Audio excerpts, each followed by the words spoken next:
Welcome to the Outdoor Adventure Lifestyle Podcast, where we dive into inspiring stories, thrilling adventures, and expert insights from leaders and legends across the outdoor adventure travel community. Whether you're an avid hiker, passionate paddler, or adventure traveler, each episode brings you up close and personal with guests who've lived it, explored it, and made it their mission to share their experiences with you. Follow us on Apple Podcasts, Spotify, or app of your choice. Be sure and share the episode with a friend, and we'd love a rating or review. Let's get after it. You deserve an unforgettable Moroccan adventure. Vibrant souks, stunning landscape, rich culture without the stress of navigating confusing medinas, dodging scams, or feeling overwhelmed. Today I'm talking with Azzedine Elamustakim from Destinations Morocco, your guide to a seamless and authentic tour. Welcome to the show, Azzedine. How are you today? Excellent. Thank you so much, Rick. I really appreciate this incredible opportunity to be a guest on your amazing podcast. I'm very grateful, and I'm super excited, looking forward to our episode. So thank you. Me too. I'm looking forward to learning about Morocco. It's one of those, I've been to a lot of places, but not Morocco, and it looks like just one of those places that's back in time a little bit, where you get to go experience the world the way it used to be a bit, and I look forward to learning a lot about that.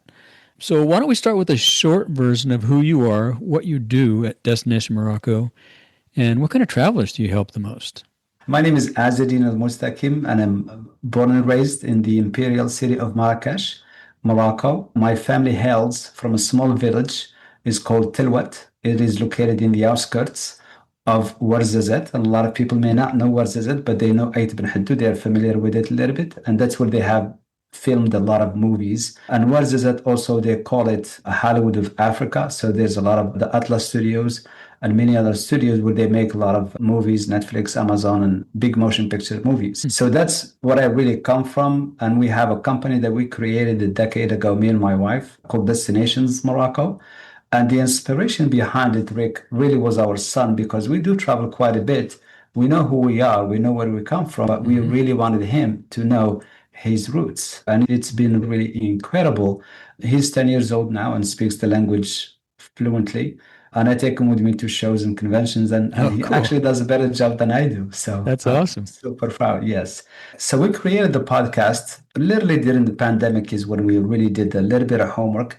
We had plenty of time in our hands. So I was listening to Donald Miller podcast, Business Made Simple. And he said, I remember back then, if you have a small business and you don't have a podcast, it's really time to get into the podcasting and sphere and space, because it's really going to be really big in the next 5 to a decade or so. And rightfully so, Rick, when we started the podcast, we really didn't think much where it's going to go or how we're going to do it. And we just wanted to create content that people will find helpful and valuable. And looking back into it, it's been an amazing ride. Yeah, I did the same thing. I think I was telling you before we hit the record button, I had gotten laid off from a job, and I was over 50 years old at the time and was firing up my resume a lot, not getting a lot of action. And I thought, geez, maybe I'm aged out of this industry. What am I going to do?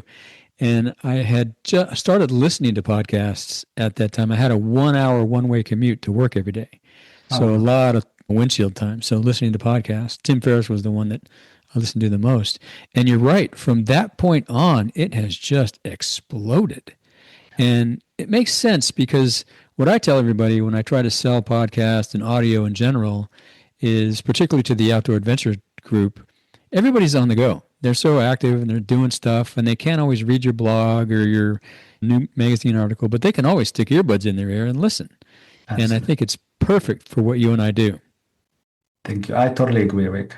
Absolutely. Yeah, it's a good medium. So if someone only has one trip to Morocco in their lifetime, what's the one experience that would make them fall in love with the country that you suggest? Oh, my goodness. Oh, my God. Start out with a good one, huh? Oh, my goodness. There's so many, right? I was looking through some photos like, oh, my God, what a beautiful place. Thank you. Thank you. The one thing that I really stands out for me is definitely the desert, Merzouga Desert. For personal reasons, but also a lot of travelers, when they go with us, that's one of the biggest feedbacks that we get. I didn't expect the desert to be that way, or to feel that way, or we could do this that way, and so forth. So if it's just one place, definitely experience the desert, the Merzouga deserts. It's beyond incredible. I can describe it, but you have to see it and feel it to understand what I'm really talking about, Rick, because there's nothing else really like it. So It looks pretty amazing. Yeah. As we get into your business, let's start about who you are and what you do at Destination Morocco, and what kind of travelers you help. oh, Did that's I a did I good already do one. that? Just some of it. Basically, we help travelers that are struggling to create complex itineraries to Morocco. So Mm. we help them create an itinerary that make them enjoy Morocco like a local. And we Hmm. take care of everything for them from the moment they get to Morocco, Rick, until the moment they depart. So including airport transfers, arrival and departure. They have their local driver and a car can throughout the tour. They have local guides in the major cities, and we can do experiences for them. Any type of experience they like to have, we absolutely implement it. So when we build those itineraries, they're 100% customizable. We have never made two itineraries that are identical. So Wow. it really, when you look at the itinerary, it really reflects on the travel. And somebody wants to do an outdoor activities. Morocco is one of the best places to do it. Hmm. There's in terms of mountains, the mountains are everywhere. The Cool. ocean side, the desert, the city. So there's so many things in terms of adventure that they can do in that itinerary. So everything is customizable, and that's the type of people that we help. We do have the podcast, and we get quite a bit of leads from it. Most of the people listen to the podcast because we give so much content. They just book it themselves and they go themselves. But that small percentage of the people that they want everything done for them, they reach out to us. And I would say 98% of them are women. Hmm. They're planning either for a couple or a family or friends. So women are really taking the lead when it comes to tourism in terms of booking tours, in terms of taking care of the logistics, their trips. So that's one of the trends that we have seen, especially last year and this year, Rick. It's really smart to do it with a podcast too, because as people can listen all the time. What inspired you? Did you listen to a lot of podcasts? What inspired you to do a I podcast? did actually. I listened very heavily to Donald Miller. Like you said back then, we had a lot of time in our hands. I'll go walking or anywhere. I'm just listening to it. And I really love the episodes. They are short, 20, 25, 30 minutes. And I go through them. I was really listening to his podcast quite a bit. And that's what Uh-huh. really inspired us to do the podcast. And typically I'm super shy person. It's hard to tell. But when I started the podcast, I didn't know how to breathe on the mic and how to talk and all that stuff. So it took me about a year. We did record some episode that we never published. And my producer, Ted, was and still is extremely patient with me and just, helping me and guiding me and showing me and teaching me. Without him, honestly, the podcast does not really exist, Rick. That's right. Hey, it takes a village sometimes. That's a great idea, though. I've talked to people a lot about the opportunity to use podcast marketing, and I think it's still in its infancy. Podcasts are huge, Yeah, but I think as far as a marketing tool, it's still in its infancy. So there's a lot of opportunity there. absolutely. So if someone's never been to Morocco, what's the gateway adventure you recommend first? It depends how much time they have. Rick, in Morocco, let's say somebody has 1 or 2 days. I highly recommend either Marrakesh or Fes because those, especially Fes, it'll give you an idea of the old Morocco, the new Morocco. Marrakesh will give you where the new Morocco is headed. But Mm. I would still say Fes number one, Marrakesh number two, because you can see the thousand layers of history, culture, diversity in one city, especially when you go to downtown Fes and it's a car-free zone. There's over 9,000 streets. It's amazing. You'll see the buildings, the houses. There's three parts of Fes. There's the old Fes, which is the 9th century Fes. Then the other Wow. part of Fes, which is the 14th century Fes. And then the new Fes, which is Le Nouveau Fes, which is a 20th century Fes. So in terms of history, it's just That must be it's going to be magnificent. incredible. Yeah, it is definitely fast. If you have just one day, spend it in fast. If you have more time, then we can definitely craft an itinerary for you. And when you go to the oldest part, is it really walking back in time? It must be. Oh, it is. The It really, really markets and is. yeah, yeah. Yes. Yeah, the Wow. market, the smell, the crafts, the artisan, the shops. It's incredible. It's just, and you see it, and a lot of it has been preserved. For example, Fes, when you look at Marrakesh, for example, other cities, that culture, a little bit, that tradition looks a little bit modernized, but when you go to Mhm. Fes, it still looks like it's been done for hundreds of years. Wow, that'd be So, cool. Yeah, I love that yeah. stuff. That's awesome. If you were to design a perfect 7 to 10 day Morocco adventure itinerary, what are the must do you think if you have 7 days, what can you fit in on 7 days? That's a really good question, Rick. For 7 days, unfortunately, I have to say you have to make a decision either the north side of Morocco or the south side of Morocco. Now, Really? the southern part of Morocco will absolutely include the desert. 7 days of Morocco will include Fes and the other imperial cities. Imperial city, which means that it has been a capital of one of the Moroccan dynasties. Marrakesh is an imperial city. Rabat is an imperial city, and it's still the current imperial city for the dynasty Alawite, which Hmm. they've been in the king and his family since the 17th century. Then the first one, which is Fes, then next to it is Meknes. And Meknes and Fes, they're about 45 minutes away from each other. So if you do the north side of Morocco, you're still going to see a lot of history. You're going to see architecture, culture, just amazing between the new, the old, and a good combination. Every city that you go to, especially when you go to the north side, nowadays one of the most popular cities is called Chefchaouen, or the Blue City, or the Blue Pearl. And the name Chefchaouen comes really from where Chefchaouen is located. It's located in between two mountains, and when you look at those two mountains, they look like horns. Oh, So interesting. Chefchaouen in their language means the two horns. So it's the city in two horns. And also when you look at Fas, for example, it was named after the axe when they built it. And also, Fas is located in between two mountains, the Rif Mountains located especially in the north side, then the Atlas Mountains, which goes all the way throughout Morocco. So the location is just incredible. Each city is very different with its vibe, its culture, its food. So it really feels during those 7 days, Rick, as if you're really visiting seven different countries, if you would. That's So, and amazing. it's amazing, amazing. Then, if you get a chance to see the southern part of Morocco, again, Marrakesh is going to be in both because it's located right in the middle. You'll go through the Atlas Mountains, you'll go through Ait Ben Hiddi, which we talked about, which is a very popular space spot. Then you go through the gorge. It's the equivalent to the canyons, if you would hear Hmm. in the United States. Hmm. Then you go to Merzouga, which is just, it's beyond incredible. And this experience or this tour will really feel to you, Rick, as if you're really going back in time. That So, and one of the most popular things that we have noticed, especially for last year, is a lot of people, they want to spend more time with the local family, Amazigh hmm. family, Berber family, whether it's lunch, breakfast, or dinner. And the women's co-op are getting really popular. So you'll have a chance to do Wow. those in both the north side of Morocco and the south side of Morocco. That's pretty cool. Can you stay with a family while you're over there instead of staying like in a hotel? Do families You, host people? you can. Huh, that's cool. Yes, you can. Yeah. That'd be pretty fun. You really get Yeah. the local flavor that way, right? Oh, absolutely. Yes. That'd be amazing. Wow. And so you guys have deserts and mountains and coastlines.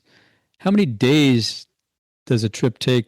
Can you see all of them in one trip? Like a 7 day trip, a 9 day trip? That 7 day, I would not recommend it. You will not. You're going to be driving. You're not going to see anything really, Rick. It's a Yes, lot. that's why 7 day.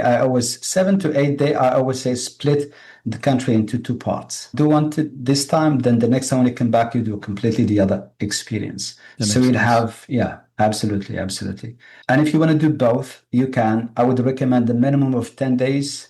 10 to 15 days, it'll give you the opportunity to see both, Rick. And the best part about it, when you have, let's just say, for example, 2 weeks, you're not really moving from place to place every day. You're staying in a city, a couple of days, you're really immersing yourself in the culture, the experience, and you're enjoying it because 2 days, it's a lot of time. That would be a lot of running around. You're right. That it'd be better to go take more time, relaxed. You can rest and take in the sights and go do it again the next day or take a day off. Absolutely. Yeah. Absolutely, yes. It seems like there's so much to see and do there too. Just how do you mix the culture, the food markets and the old cities in an active itinerary? It's just that it's got to be that length of time, right? Yes, and you're right because let's say when you're traveling for 2 weeks, there's a lot of driving.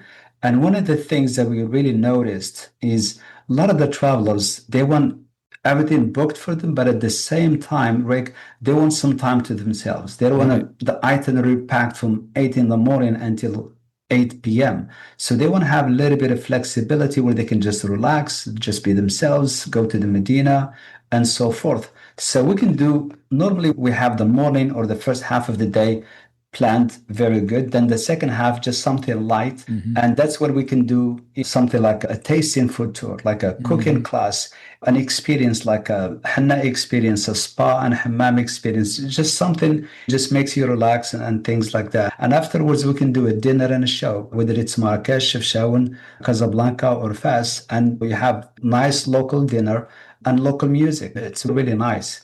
And again, the itinerary is 100% customizable to everything that the travelers want, but we don't jam pack it with everything they Yeah, want. yeah. I So was on a tour. I'm not going to name where, but it felt like we were in the van as much as we were doing seeing stuff. It was great. We got to see a lot of cool stuff, but it was a lot of van time, which absolutely. and that wears on you. Now I'm gonna butcher the name of this mountain. Mount Tubakal? Tubqal. Tubakal. Mount Tubqal, yes. Tubakal. So Yes. Mount Tubakal is on a lot of people's list. What should hikers know before attempting it? What's the altitude? Is it high? Is it all It sand? is the highest mountain in Morocco. It is the second highest mountain in Africa after Kilimanjaro. Hmm, It is 4,700 meters, which is the equivalent to about 13,000 feet. that's pretty high. And Yeah. it really is. And you really need to get ready for it. It's Yeah. something that I would not just recommend for anybody to go and do. You have to prepare for it. Absolutely, Rick. You're completely right. I went with a group to Kilimanjaro, and that was one of the highest mountains I've ever climbed, and it was rough. It was like climbing stairs for 5 days. You got to be in shape. That's right. Oh, 100%. Yeah. Yeah. And can you do it in one day? Can you go up and down in one day? No, you actually cannot Okay. because it's really monitored because of safety, obviously.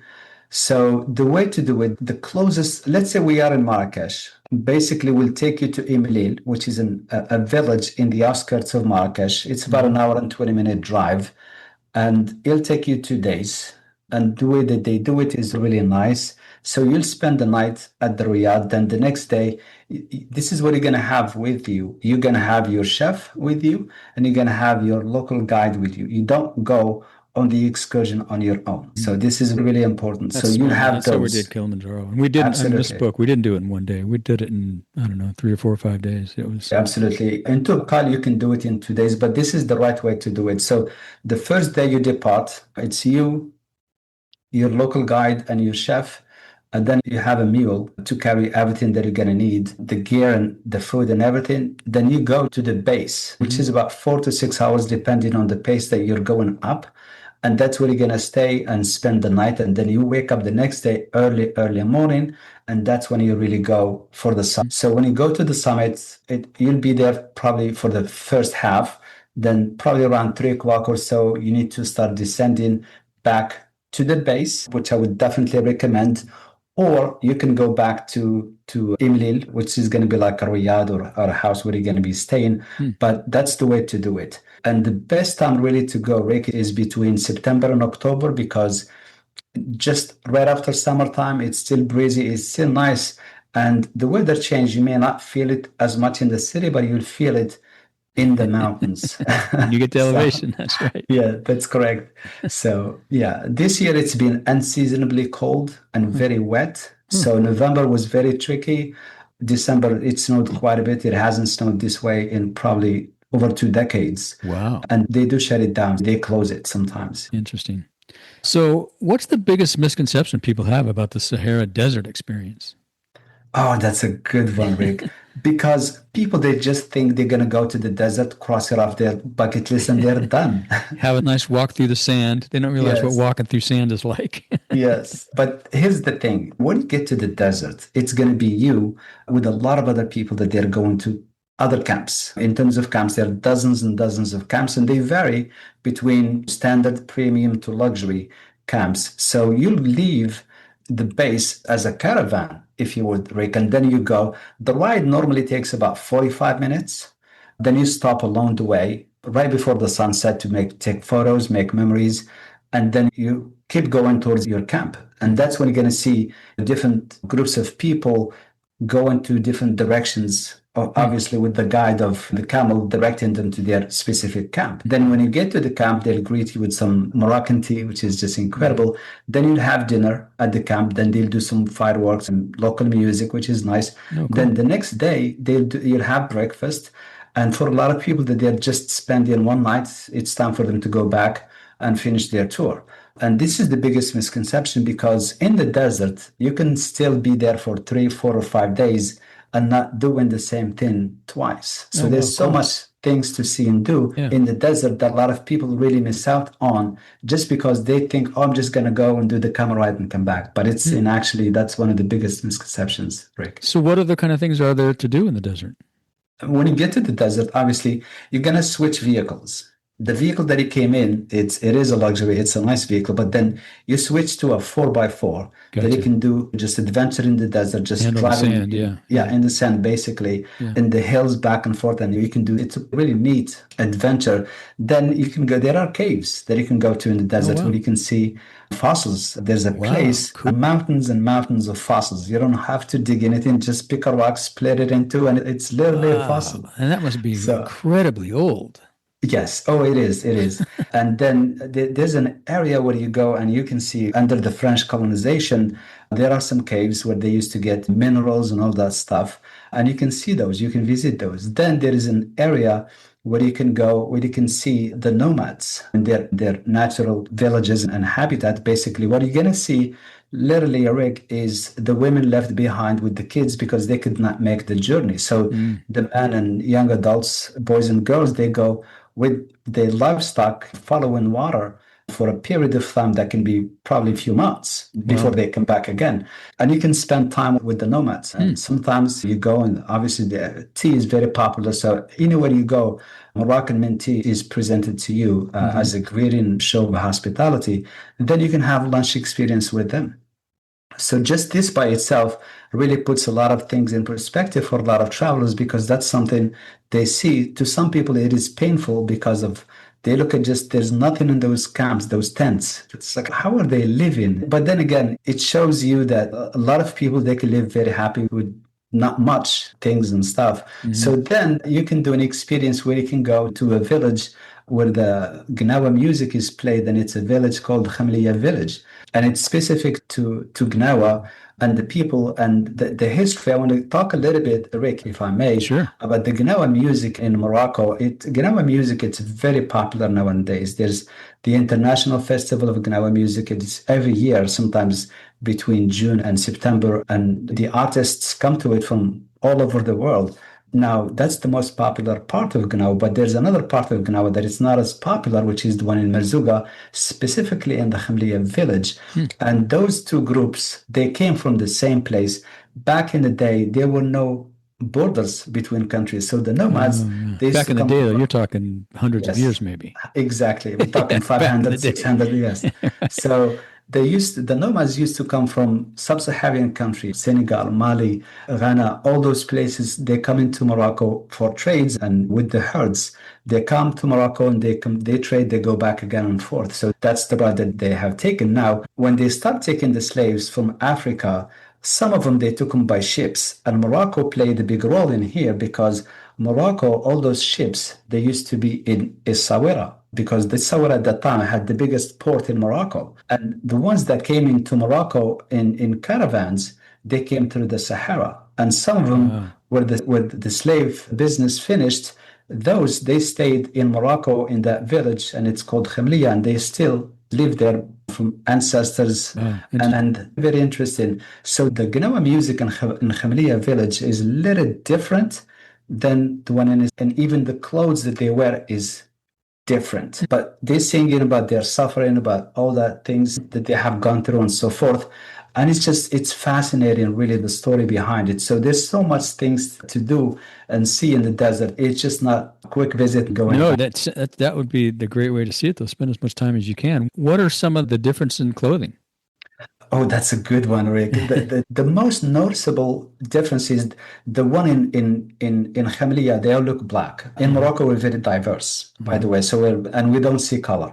And they wear white and symbolic of Islam and peace. Then the other ones in Essaouira, they wear a little bit more colors, and you'll see they have Rastafarian, they'll have their hair is different, their clothes are different, the instruments are the same, the dancing is different a little bit, so it's more colorful, more showmanship, if you would, than the Khamliya village. Interesting. The Khamliya village, they also have a Gnawa festival, which a lot of cities participate in, but they do have it in summertime, I would say July and August.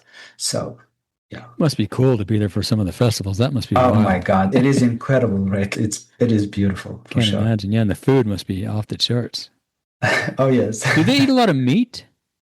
Yes, Huh. that's a good question. The meat, if you look at the meat, is when you look at the southern part of Morocco, especially when you go to the desert, the goat is more popular than the lamb. When you go Hmm. to the cities, the lamb is more popular than the goat or the beef. I guess that makes sense though, because they always have animals with them. Yes. There's probably a greater shortage of vegetables than there is meat. Oh, absolutely. Yes. Yeah. Where do you grow the vegetables? Where do they have to go to the cities to get that? No, everything is grown right outside the door, Wow. just like right How do there. you grow vegetables in the sand? No, not this. It is the sand, but they still have vegetation. I remember one of the camps that we use. He has a small farm and No, he wow. grows everything. He has the animals, so when you go, everything is organic. If you want a rabbit, you can have rabbits. You want to have lamb, you have chicken, anything you want. It's Hmm. 100% organic. The same thing with the vegetables. They Interesting. grow everything. Yeah. That must be tough growing stuff in the sand. Oh, for sure. I can't imagine. So how physical is it really? What surprises first timers most when they're out there on their trek? When you go to the desert, you don't really need to be very physical. I think average is good. However, Tubkal or trekking is very different. Hmm. You have to really prepare for it because you will get tired and it's gonna affect your tour. Also, one thing that a lot of people don't pay attention to when you go too fast, there's a lot of up and down. And when you go also to Chefchaouen, it's a very hilly city. So it's you need to be just a little bit of movements before Hmm. you go to on your trip. A couple of weeks, a month or so, just a little bit of exercise will go along the way. Oh, okay. Got you. Yeah. It's not like climbing Kilimanjaro or anything. No, not at all. Gotcha. So when's the best time of year for outdoor adventure? Mountains, deserts, coasts? For the best time in terms of weather, I would say March, April, and May, even June for outdoor adventure. Those are really the best because it's springtime. Also, right after the summer, October, I would say September, Mm. October Hmm. are good. Even mid-November are still good for outdoor. Obviously, packing is going to be a little bit different, but those are really good. Avoid summertime unless you don't have a choice. July and August are really hot, I Rick, bet. Yeah, I bet. and the temperature can be an average of 110, 120 Wow. Fahrenheit degrees. Yes. And no breeze probably, just hot. But in some areas there's breeze at nighttime, but it's Okay. just it gets really hot and uncomfortable. What are the biggest travel logistics people underestimate? Would it be the driving times or the weather or the altitude? I would say 100% Rick, the driving time, because Ah, when you look at Morocco on the map, it doesn't really look big. And the reason is it is pretty big. If you look at Morocco, for example, like the coastal side of it on the west, there's 3,500 kilometers. It's the equivalent to driving from New York to Florida, wow, exactly that's a in lot. distance. So Yeah, that's really a lot. So when you see it on the map, it just looks like a tiny bitty yeah. country. So but keep in mind the driving and also the driving condition because there's a lot of construction. There's a lot of sometimes you have freeways, sometimes you have to use the old routes. And sometimes when you see the GPS or the maps, they don't really show you Hmm. the accurate distance. Sometimes you can say 4.5 hours, but it's actually 6 hours. But those are really the biggest misconceptions when you get to Morocco. The driving time is definitely the one. So if you want to go do a trip on your own, you really got to prepare and do some homework. Oh, 100%. Yeah. If somebody wants to go to Morocco the first time, I always say connect with somebody that you know. If Yeah. you cannot connect with anybody, then just hire somebody. Then the second time, don't hire anybody, just go on your own because Hmm. you will miss so many things if you just go on your own. You're going to have so much fun. It's going to be a bliss, so Yeah. much fun, Yeah. but then you're still going to be missing quite a bit. Just have somebody show you around for a little bit. Then when you go back, you're familiar with the culture, you're familiar with the country, you're familiar with everything, and you know where you're going to be going. And it really goes a long way. Yeah, that makes a lot of sense. That's the places I've been. We've had guides Yeah, all along, so it makes a huge difference. 100%. That's smart. So for travelers that might be nervous about safety, language, or comfort, what advice do you have for to help them feel confident fast? So in terms of safety, this is really important. Safety is important anywhere you really go. Yeah. Morocco is no different, but Morocco is super safe. It is a very safe country for so many reasons. And that's, again, that's one of the biggest surprises that people feel and see and notice when they go to Morocco, because they have so many reservations. And when they get to Morocco, oh, wow, this is very laid back. Oh, wow, I thought I'm going to stand out. Oh, wow. Yeah. It's very diverse That's and cool. it is very safe. I promise you, it is really safe. Then what was the second? The language. Morocco is located close to Europe, so there's a lot of European influence, African influence, Okay. Middle Eastern influence. So we naturally speak an average of three languages because of Hmm. our background and all that stuff. And the first language is Darija, which is a dialect. Then Arabic, it's a surprise to a lot of people. That's our first foreign language, then French, then English. So when you go, just Okay. a typical person, yes. Then when you look into the background of a person, they speak another language or two different dialects. Hmm. So in terms of language, you will not have an issue in Morocco traveling and finding direction, or if you, like you said, you have a local guide, the local guide will speak English anywhere you go. And also, one of the things that really United States helped Morocco with is implement the English language at the first grade Hmm. versus in my time, we learned English in high school. So Wow. nowadays, people, second grade, third grade, they speak a little bit of English, which Yeah. is tremendous. Yeah. That So helps yeah, then. And hiring a guide is a great idea. I think I tell people that wherever you go for the first couple of days, if you can, get a guide because it's going to make your trip. Not only will he'll help, they'll help you show you around, but you can ask them questions about all the other stuff so that when the guide leaves, you yeah, still have information. Yeah. absolutely. I always say this, Rick, the guide is really what makes or breaks Yep. the tour. Yep. 100%. It's Hmm. worth that investment. Yep. Definitely. I've had a bunch of friends that were guides, and I was a river guide for a while, so it's really valuable. Absolutely. What should travelers do to be culturally respectful, especially in rural villages and mountain regions where they don't see that many tourists, maybe? That's a really good question, Rick.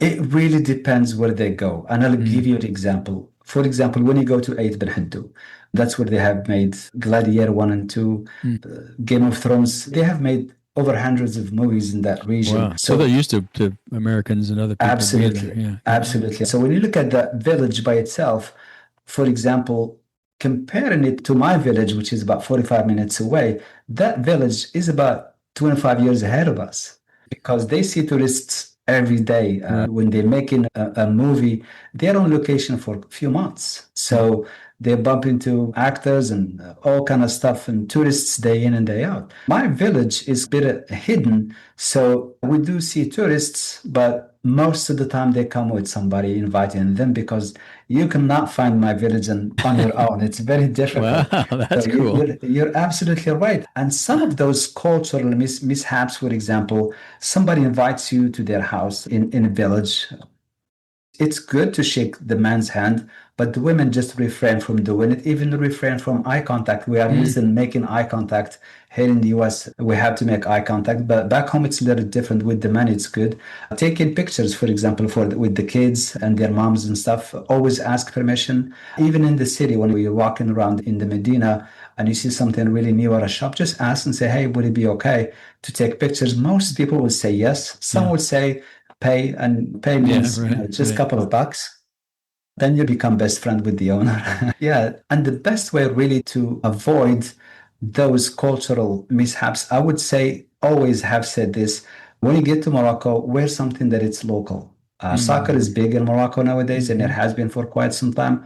If the weather allows it, wear something like a Moroccan jersey or wear like a Moroccan clothing, whether it's jalaba or fokia or something that you see the locals wear, just wear it. You'll Mm. blend right in. And people, they look at you and they say, oh my goodness, look at Rick. Rick looks so cool. And you It's, could buy and something local right there, and I'm sure the oh, yeah, shop. Yeah, absolutely. yeah. We're talking $5, $10, Wow. Yeah, and yeah. something that stays That's good souvenir. advice. I like that. Yeah. Thank you, thank you. So that's one of really the best ways to immerse yourself in the culture and not really stand out. So another I think is when you go, for example, to the square, Jamal Fna Square, which is it's been a UNESCO World Heritage Site since 1985. Mm, You will see how diverse Morocco is. You'll see people from all walks of I'll lives, bet. and you don't have to dress different. Just be yourself. Dress the way that makes you comfortable, just the way you are, Rick. That's perfect. So in Morocco, you'll see people dressed up as Westerners. You'll see people dressed up in local clothing. You'll see people dressed up as the traditional Islamic wear. So it's perfectly fine. Everybody blends in, and it's one big family. So That's pretty cool. That's great. What should travelers do to be culturally respectful, especially in some of the rural villages and mountain regions? that's what I just talked about. And just be respectful to the family. In the mountains or the villages, you may think that the men really run the show, but the men are just in the front. The Women always run the show. Yes. And you have to be really respectful to them. They're very hospitable. Their culture is different. So, do you have a favorite Moroccan meal after a long adventure day? Oh my goodness. Rick, when it comes to food, I'm always hungry. Yeah, I'll eat anything, right? Oh yeah, for sure. There's so many choices. Choices for breakfast, for lunch, for dinner, and also the food diversity from city to city. But I always say this one is definitely my favorite, which is roasted chicken with preserved lemon and green olives. And it's just it's served in a lot of really occasions, and sometimes just for fun. The family will make it. But it's really delicious. The other thing that I wanted to talk about, Rick, is the Moroccan cuisine. Last year, it has ranked number one. I think in 2024, actually, ranked number one globally. The Moroccan cuisine has been in the international stage, top 3 for quite some time. It's really diverse. And in Morocco, like I said, we can do cooking class, we can do a food tasting tour, and the street food has changed dramatically in the most positive way. It's much better than where it used to be. It's very popular now, and it's very healthy and really good. Right? That sounds great. I'm come over there just to eat. Some of these places, when you do a lot of travels around the world, that's the thing you find out is the food is off the charts. Oh, absolutely. I don't think I've ever had bad food around the world. So if people want to reach out to you, what's the best way for listeners to follow up? The best way, really, Rick, is to go to our website, destinationsmorocco.com. That's destinations with an S, morocco.com. And they can just book a discovery call with us, and we'll answer all the questions that they have. And if they want to listen to our podcast, they can listen to it anywhere they get their podcast. And it is Destination Morocco Podcast. That's easy. Well, I'll link to that in the show notes so everybody can find it. Absolutely. And I'll give you a podcast to listen. Yeah, maybe I'll have to come on your show one time. Oh, I would love that. Absolutely. Absolutely. That'd be wild. It's been great talking to you. I enjoyed learning about Morocco, and I got to make a trip over there. It sounds fantastic. You have to. You're going to love it, Rick. Yeah, maybe I'll find a group of folks from the Outdoor Writers, and we'll come over there and take a trip. My cousin does tours as well. Harley Davidson, he arranged them actually in Morocco, and they've gone everywhere. They came to the US, and I think they were in Miami. And I've seen the pictures. They just look really cool. So, that'd be pretty wild. Absolutely. Awesome. It's been great talking to you. Thank you.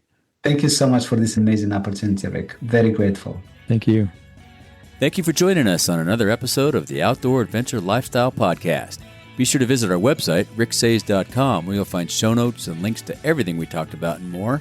And while you're at it, if you found value in this show, give us a rating on Apple Podcast or spread the word and tell a friend. That would really help us out too. Be sure to tune in every week, and thanks again for listening to the Outdoor Adventure Lifestyle Podcast.